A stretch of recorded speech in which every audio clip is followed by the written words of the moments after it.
आमर चिकेन आसला लंच रे तो आमर झील कहला मामा टे पकोड़ा खाइबा को इच्छा हो चिकेन पकोड़ा तो किछि रखी दियो से आम चिकेन पकोड़ा बनईदेव आम संध्या बेले खाइबू।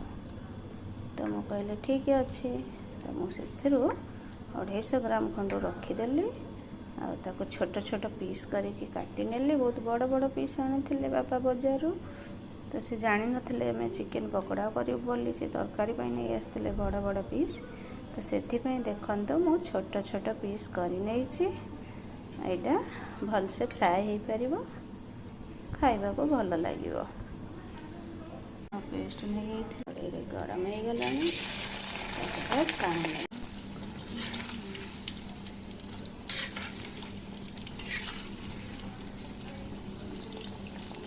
देखते सुंदर किना पकड़ा है बनीगला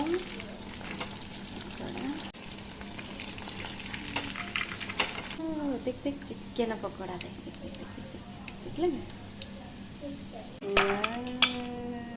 सुंदर आइला चिकेन पकोड़ा